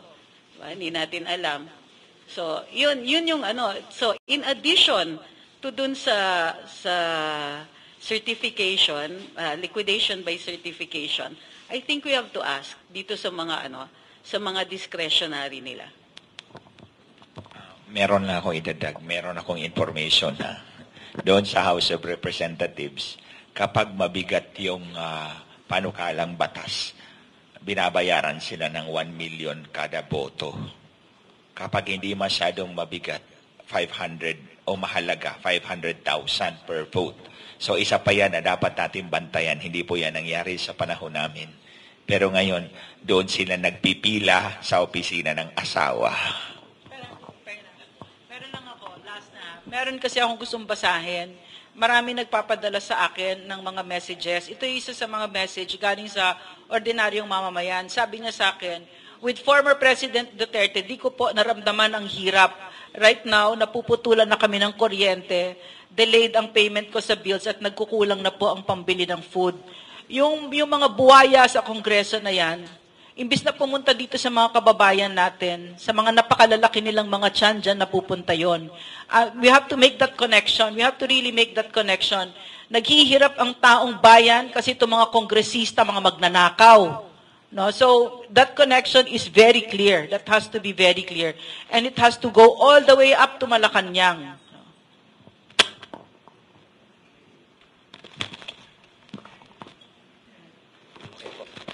Hello. So yun, napakaswerte po ng press conference and leaders forum na ito dahil masyadong malaman at mainit po na yung mga ibinibigay sa ating mga impormasyon. Pero siguro po para mapagbigyan natin iba pang media, ay bibigay po natin yung huling katanungan kay Master Judea ng Banateros para po sa ating press conference. Salamat, Chairman Burdel. At magandang hapon po sa inyo lahat, mga maisog. And of course,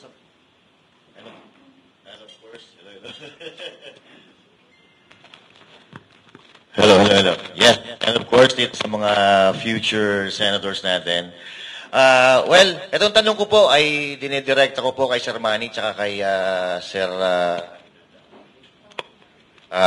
Ricky, no? Kahapon po kasi, pero pwede po kayo sumagot, mga ma'am, sir. Kahapon po kasi sa Banateros, sa SMNI Live, napag-usapan po namin doon yung posibleng papalit kay VP Sara Duterte bilang DepEd Secretary. At lumilitaw po sa ang mga pangalan ng ni Franz Castro na alam naman natin kung nasaan po ang lining. So kahit sa Facebook, mag-search po kayo kung sino susunod na DepEd Secretary, lumalabas po ang kanyang pangalan. So ano po ang magiging komento nyo po dito at ano po kaya ang sasapitin ng ating Department of Education kapag sila po ang humawak? Sir Ricky and Sir Manny. Salamat po sa pagkakataon. Una po, nagpapasalamat po kami sa ating pong pangalawang Pangulo sa kanya pong naging desisyon na bumitiw na po sa mga sa dalawang ahensya, no, yung Department of Education at saka po yung kanyang posisyon sa LCAC. Kung sino po yung papalit sa kanya o hahalili sa kanya sa posisyon, hindi pa naman po ito malinaw, no? Una, mayroong mga haka-haka ngayon o mayroong mga umuugong na papalit. Pero with regards po doon sa eksakto kung sino man, ay wala pa naman din po kaming nababalitaan kung sino. Ngayon, doon po sa tanong na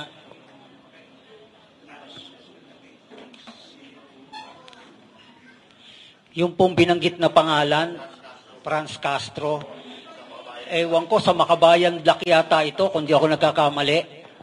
Makabayan Black, nandyan pa naman po talaga yung Makabayan Black, no? Nandyan pa sila sa Kongreso, at nasan ba sila kapag nagpapalit ng Pangulo? Kadalasan kapag nagpapalit ng Pangulo, yung mga nasa Makabayan Black, sa naaalala ko, nakikita ko na kagad yan sa lansangan. Nagbibigay na kagad sila ng kanilang mga tindig sa mga maiinit na isyu ng lipunan. Pero sa kasalukuyang panahon, wala yata, tahimik yata sila. Mukhang masaya na sila dun sa kanilang kinalalagyan ngayon sa Kongreso, sapagkat kabahagi na sila nung struktura na kung saan ay binabanggit kanina ng ating mga kasama na nakikinabang doon sa ginawang struktura ngayon na namamasasa sa kaban ng bayan. Ano?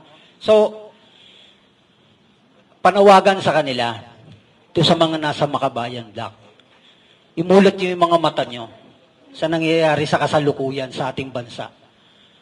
Huwag kayong magpauto, no? Huwag kayong magpauto sa kung sino man na nagbubulong at nagdidikta sa inyo. Mulat nyo ang inyong mga mata at tingnan ninyo yung tunay na sitwasyon ngayon sa kasalukuyan ng ating bayan. Para masabi natin kung kayo man ay karapat-dapat. Tingnan natin sino ba yung unang bumabanat sa ating pong mahal na si VP Sara noong mga panahon ng nag-uumpisa pa lamang siya sa kanyang tungkulin. Hindi ba itong mga talunan ng mga nasa Makabayan Black na tumakbo sa Senado ang unang-unang kumakyaw-kyaw na dapat daw mag-resign si VP Sara?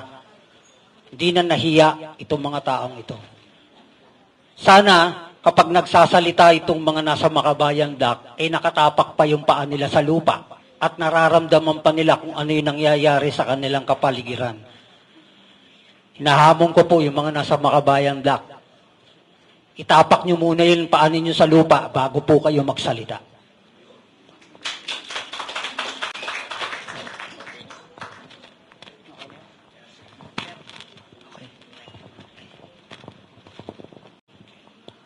Kung magiging DepEd Secretary si Franz Castro na isang operatiba ng CPP, NPA, NDF, para ka nagpapasok ng ano yung tinatawag sa English, the fox in the hen house. So, kasi ang number one na ginagawa ng mga yan ay mag-recruit ng mga anak natin. At yan ang pinaka-target ng CPP, NPA, NDF, ang mga anak natin.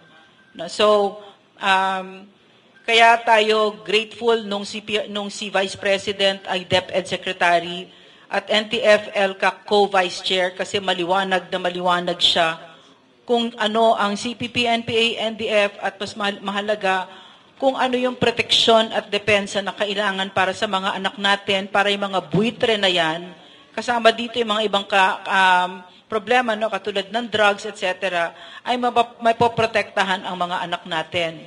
So nakikiisa ako kay Sir, no, kay Sir Manny, kay Sir Ricky na kasi sila mahilig sila magsabi, 'di ba, na para sa bayan sila, etc. Kakampi nyo na si mga tuta na kayo ni Marcos. Mga tuta pa rin kayo na mga kano, 'di ba? Ano nangyari sa mga pinagsasabi ninyo? So, I guess yun lang, no, kung si Franz Castro ay maging DepEd Secretary, siguro nababagay siya kasi palpak na palpak ang Marcos administration at siguradong papalpak siya at ang ating mga teachers at ang mga estudyante ay nakakaawa. Not that I think this president cares about it.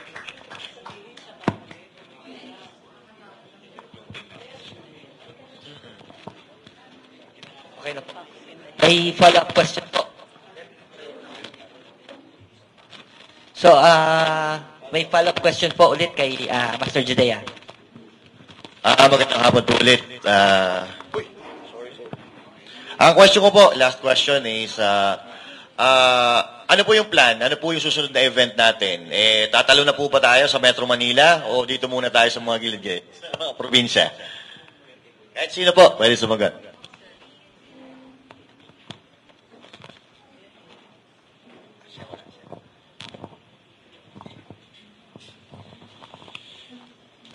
Samantalahin ko yung pagkakataon para magpasalamat po sa ating mga speakers na talagang nagpunta pa rito para bigyan tayo ng mga insights. Ano nga ba yung tunay na kalagayan ng bayan? Sa plano, iniisip po kasi na umupo ngayon, andito na rin lang itong mga leader, pag-usapan ano ba yung pwedeng mga hakbang na gawin natin in light of this present situation. Nag-resign yung ating VP Sara sa kanyang posisyon at yung mga sunod-sunod na mga nangyayari sa ating bayan. Ito ay kalipunan ng mga leader ng iba't ibang grupo sa Kalakhang, Maynila. At una, kaya nga tayo nagpo-forum ay para maunawaan natin yung sitwasyon ng bansa. Pangalawa, given that situation, ano ba yung nararapat nating gawin sa kasalukuyan? So, sa mga susunod na mga araw, ay makakakita tayo at makakabalita ng mga aktibidad na isasagawa ng mga miyembro ng TAPS Coalition dito po sa NCR at sa mga katabing lalawigan mula sa Region 4A. So, ibabalita na lamang natin sa mga darating na mga araw ano pa yung mga magaganap na kasunod mula po sa NCR at saka po sa Region 4A.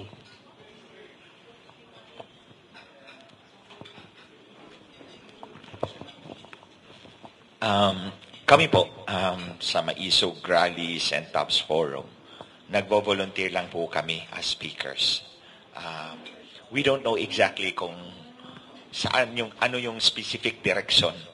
Basta kami, ini-inform lang kami na pumunta ka doon if you are free. Like this one, kung libre kayo, punta kayo sa Marikina City.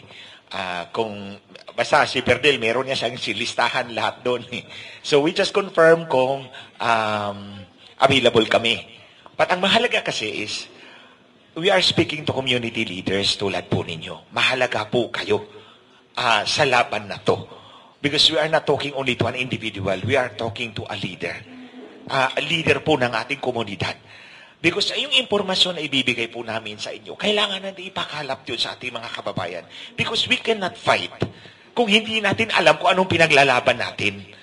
Kaya ang mahalaga dito, i-synthesize natin, iklaro natin yung issue natin. Ano ba itong pinaglalaban natin? Ano ba itong TAPS all about, di ba? Hindi pa nga tayo kumain. Lagpas na ng mag-aalas 2 na. Tayo lahat, nagsakripisyo tayo rito. It's a worthwhile investment. It might be small, it might be trivial, but yun yung steps natin na ginagawa natin to get back our future. Di ba? So, eto, nandito na tayo sa Metro Manila. Ito, Marikina. Nandito tayo sa loob ng Metro Manila. Antipolo na. Nga pala, Antipolo pala to kasi umakyat pala tayo. Oo, Antipolo pala to. So, nagtatanim tayo ng binhi. Tama ba? Nagtatanim. Sorry ha, kasi Cebuana ako. Hindi ko alam yung Tagalog lahat eh. So, nagtatanim tayo ng binhi so that when we fight together, alam natin yung pinaglalaban natin. It so happened, kami nandito sa frontline. Kami nga nasa frontline, but mas mainam kung katabi namin kayo, nasa likod namin kayo. Di ba? At alam natin yung direksyon na tinatahak natin because makapangyarihan sila. Pero the ultimate power rests with the people. Sa inyo po yan. So bandang uli, Master Judea, we are going to get the government that we deserve. So, kung papayag tayo dito, di ito tayo, 'di ba? So, yun lang. Wala sa amin siguro makakasagot kung anong direction ito, 'di ba? Destiny lahat 'yan eh. No? So, the Filipino people are the ones who hold the answer. Attorney Trixie.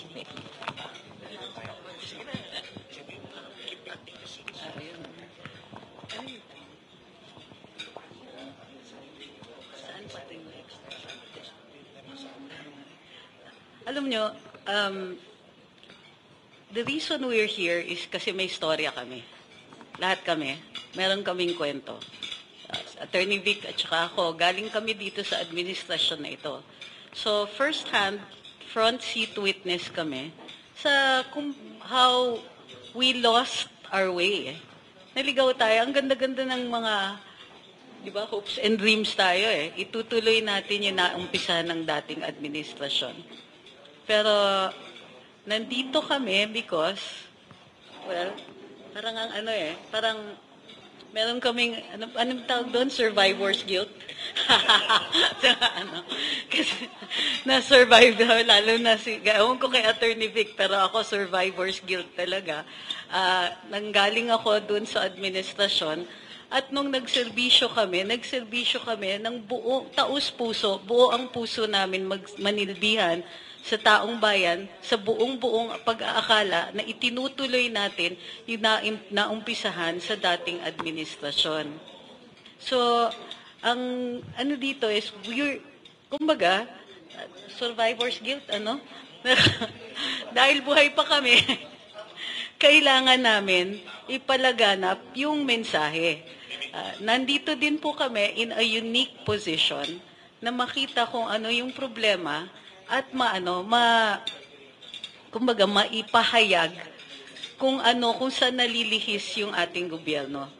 So, yun lang po, yun yung that we have the first hand, para tayong ringside seat dun sa nangyari noon, at nasa position din kami na ayus-ayusin ito. Okay po. Thank you po. So siguro sa final message sa press conference natin, may we call on ASEC Manny Zapanta para sa final message. And afterwards po, pwede na po mag-resume lunch. Diretso na po tayo. Working lunch na po tayo for our Leaders Forum. Magandang tanghali sa ating lahat. Katulad ng nabanggit kanina, nabanggit na malaking sakripisyo rin para sa ating lahat. Itong ating ginagawa. At katulad nga nito, medyo na late ang ating tanghalian. Pero higit sa lahat, nais po namin magpasalamat sa ating mga panauhin na nagbigay ng malaking linaw, paglilinaw at posibleng pwede pa nating gawin dun sa ating kalagayan sa ngayon. Pero dun sa mula sa ating kilusang pagbabago dito sa NCR at sa Region 4A at yung iba pang convenors ng TAPS at hakbang ng maisog, nais lang po naming sigurong manawagan na rin ngayong hapon na patuloy na yung natutunan natin ay ibahagi natin sa ating mga kasama sa ating mga chapters, lalo na dito sa lungsod ng Quezon, Manila at Marikina. Dahil alam naman natin ang sentro ng impormasyon ay naririto rin sa NCR. Kanya kung ang mga kasapian natin ay ibabahagi yung mga natutunan natin ngayong hapon, ay malaking bagay po ito. Katulad ng ating sinasabi, kung tayo lang ang kikibo at hindi kikibo yung mga kasama natin sa ibaba, ang ating tinig ay hindi gaanong malakas. Pero kapag tayo ay sama-samang nananawagan at nagpapaliwanag sa mga kababayan natin, ito ay malaking hakbang upang tayo ay sumulong at lumakas pa.